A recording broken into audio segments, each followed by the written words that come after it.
wana parce que bino ba pe boyi ko yate pour ça l'élection, pour ça l'élection c'est le parlement qui a décidé si base de quoi? C'est le conseil de Kengo Dondo. C'est la manipulation de Kengo Dondo. C'est la tricherie de Kengo Dondo. Parce qu'il y a dit bien, Batata non c'est un Mobutu, il va tout se rappeler Tshisekedi. Il s'intéressait seulement à Kuzoba salaire na bango bazoni na ndako. Mais Kengo Dondo s'intéressait à analyser le système adopté, système américain la politique à Congo. Comment et comment la démocratie fonctionne. Il a seulement compris le fonctionnement de la démocratie à Congo et voilà qu'il nous a calé. Si quoi solution va retourner dans les Alouapi. Solution est awa. Oui. Papa c'est un problème il y a ngai international nazo condamné Kengote. Mais nazo pèse moi élément moko peut-être to bosanaki. Au moins l'air au nyati place moko ya bien. L'air Mobutu Akimi tout ça ba Kengo pe akendeki. Azaki le premier le dernier premier ministre Yakokime Yakokendezaki ye na sens nini bato ba worola kai na parlement na bangwana balobi rwandais azali boye polonais tout ça ba mutu abimaka na humiliation koleka Kengo azate mais je na expliquer loko moko we kamusangati mo lelo zo kamusangai bato nyonso boyebi ba mouvance ba kimakiwana bazongaki bazaki inquiété Kengo kozonga na yeba bambaka ya mabanga na pito soki oyebero kwana. Le retour ya Kengo babambaka ya mabanga. Mais par curiosité, bakomi makambo ba élection ndenge ozoro bwana, allez, baponi Kengo akomi sénateur. Mais butu babambaka ya mabanga. Boponi question za nani pona kiye. Mais kasi biso kakati ngana yote, obutu na Kongo batopona j'ai abana mike bazo jouer biso ba congolais les places on est allés continuez oui ngana yo ba to voter parce que biso ba congolais biso ba to voter qui to voter y aller à kepe na parlement alinga ko be ma président ya parlement ya sénat abimi ndenge nini a se retrouver na batu nyonso bazana sénat wana sala inventaire même tisko yo komona batu nyonso wana bazali Kengo wadondo muntu asala ki bango bazala soit bazalaka lera zaka na justice soit bazalaka ba ministre na lera zaka na premier ministre tous les temps ba se retrouver devant un dilemme muntu a comme ça ki bango ba commander wana comme yena chez Kitundu normalement il faut ba remercier yena ndinga comme ça ki bango ndengwana c'est ainsi Kengo Dondo moni a comme wana président à Sénat.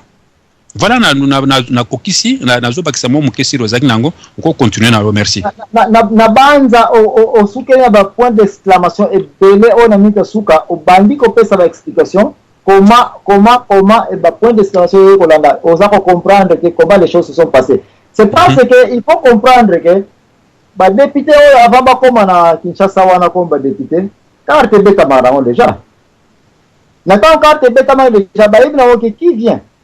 C'est déjà connu qui vient comme député. Et qui vient comme sénateur. On a besoin de bon côté.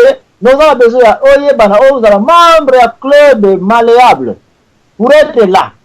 Mais qu'est-ce que là, il faut comprendre que jusque là, qui a été dans le pouvoir exécutif. Pourquoi? Parce que le pouvoir exécutif, le président, Bassambi Sakaye na parlement. Parlement, Bassambi Saka présidence.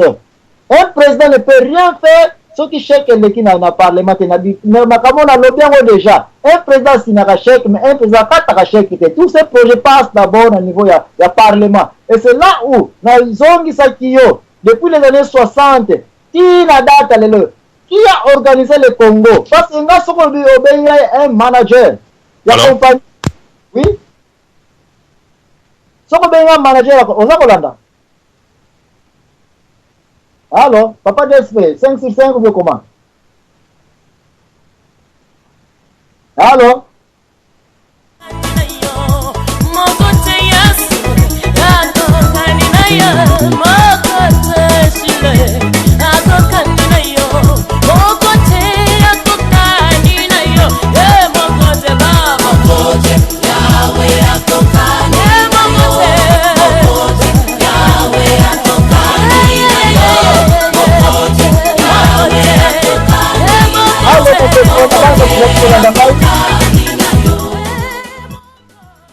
Bande ko sobo bali ko langa na pesi antenne pande ko na biso papa Roger Mpaka yo peto yo kayo na tanto ali ko sala ka ba débat oyo ezako considérer ka oma tokoki dresser ba front na biso passé to konzami pe mwa kala. À vous l'antenne.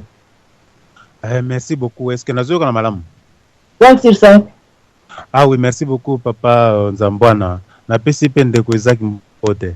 Na landi bino na katikati, mais à partir de intervention ou bien éclaircissement yo pesi papa Isaac na auto comprendre un peu de quoi il s'agit. Ndeko na ningena loba un peu quelque chose na ndeko Isaac. Ndeko Isaac na kanisi temo yo ndeko Zambwana zoko développer la katisa bandaki yango depuis je crois semaine passée. Oyo lobby osali vrai. Effectivement, au monique au soulever ba point belé mais aucun na soukate. Lokolo keniki na soukate yangwana mobi misa vraiment poisa penza malamu ezalité. Mais défi ndeko Zambwana mi pesa ki pona été abimisa au clair comme ça ba congolais ba yeba. Et un des éléments où tout soulever un des pions il y a un système a utuko chila biso na messe zali kengwa dondo. Ndeko Isaac na yebite na yebi ki oyebi. Mais lokolo pusaki ba question répondaki na ba question yo moko te soulever tikana na meka ko soulever peut-être quelques poussières na ba question no tikaki na se parce que ce qui m'intéresse un peu c'est qui n'est pas dit. Omoni phénomène kengo na bengi phénomène parce que ndeko Zambwa na lobby azali très mystique, très suspect et azali na makambo ebele weza koleka na Congo. Kengo Adondo en lui seul vraiment il est complexe. Pourquoi il est complexe? Parce que Kengo c'est une force na niveau na bango ya franc-maçonnerie dans la loge ya France. Donc, non seulement la loge à France, mais en plus ça na ba connivence na ba ninga ou bazali na Fonds monétaire international ou bazali pe de connivence na cadre ya science mystique ya loge de France. Comme on a été même si on a bazoko bombardé na Libye, le vrai jeu se joue au niveau de la loge. Comment les problèmes zawana et makamoto tout monde na Côte d'Ivoire yangwana donc ba kengo na ba Ouattara ce sont pratiquement les mêmes.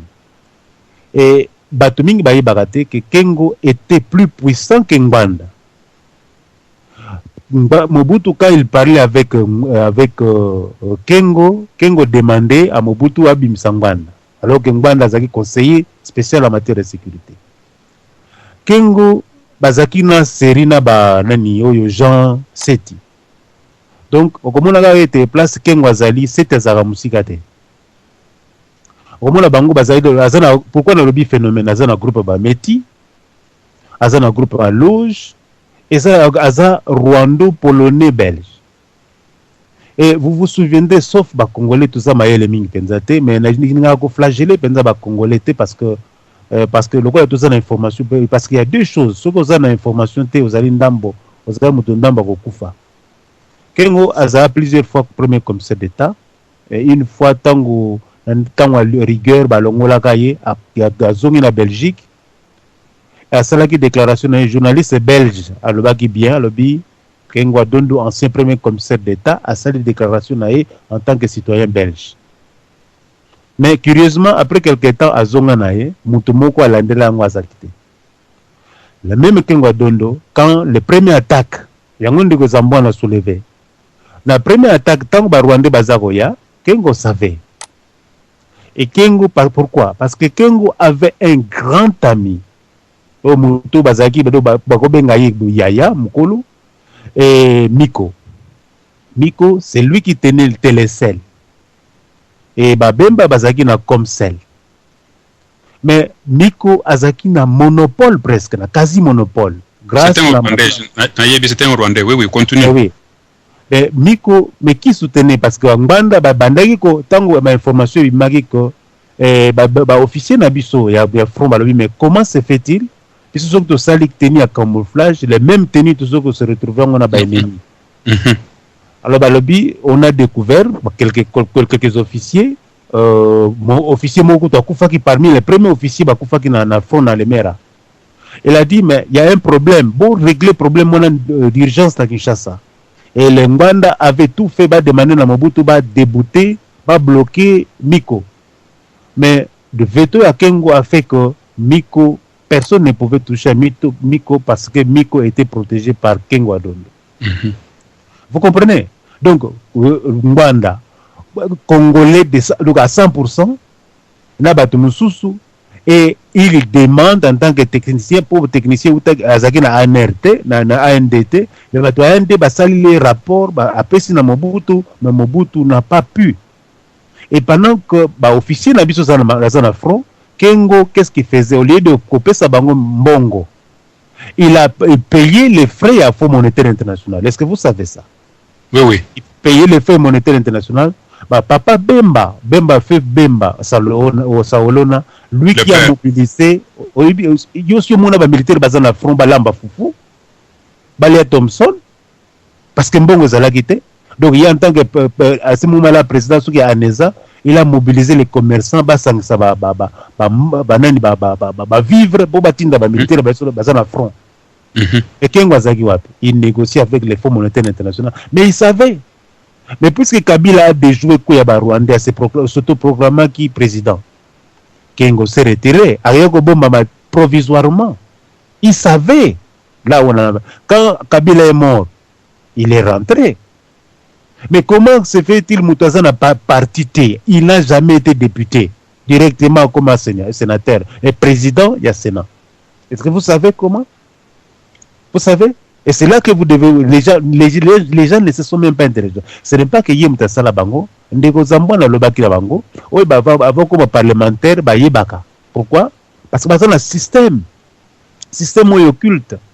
Et ça, je ne vais pas anticiper. La cantine de Ndeko Zambouana, mieux outillé dans ce sens-là. Politique, ils allaient installer tous les présidents francs-maçons en Afrique noire. C'est ça le grand défi aujourd'hui. Yangono moni Babo a sauté, yangono ozomona président presque tout. Ça, on a chassé les Souba pour nanine. Parce que les Souba zaki na loge de France mais mususu. Et loge à Bassassou, yangono et c'est Sassou qui initie Mwanandeke. Alors vous voyez, donc c'est un peu complexe, donc il faut lutter nabiso des alliés lutte complexe, mais tu vois là on niveau de complexité nangote, mais tout à la bateau.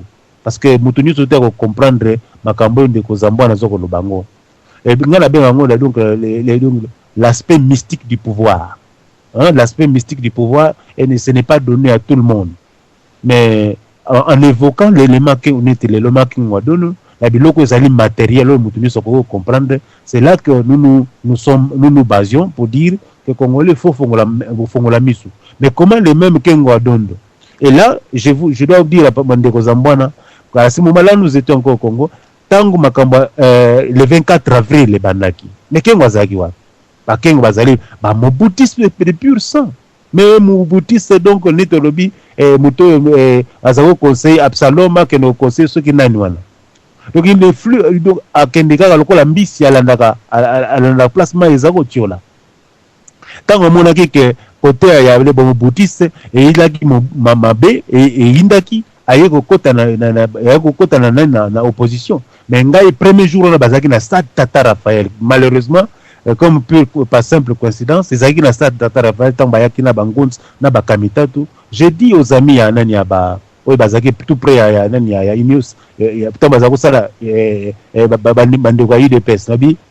Mes chers amis, vous avez commis une erreur, il y a quoi associer Ngounz na Kengo Adondo. Et vous verrez plus tard ce que ça va donner. Ils ont fini par me donner raison. Pour ne pas monopoliser la parole, que l'élément Kengo, c'est un élément bizarre. Et Mobutu lui-même savait pourquoi il a préféré Kengo à la place à Liao, qui était plus instruit à l'époque déjà que lui. Pourquoi Mobutu a préféré Bisengimana Rouema alors que Bakashama Bazalaki Wana. Et pourquoi vous savez comment Kashama est mort? Alors qu'il c'était des gens suprêmement intelligents. Donc vous savez, ce sont des choses, Ndeko Zambouana vraiment félicitations, et parce qu'ils ont makambo, Batming Bayébité, peut-être aux autres Banayo, puisque Bayebi Mingi, Bayebi information en athée, c'est pourquoi ils préfèrent écouter.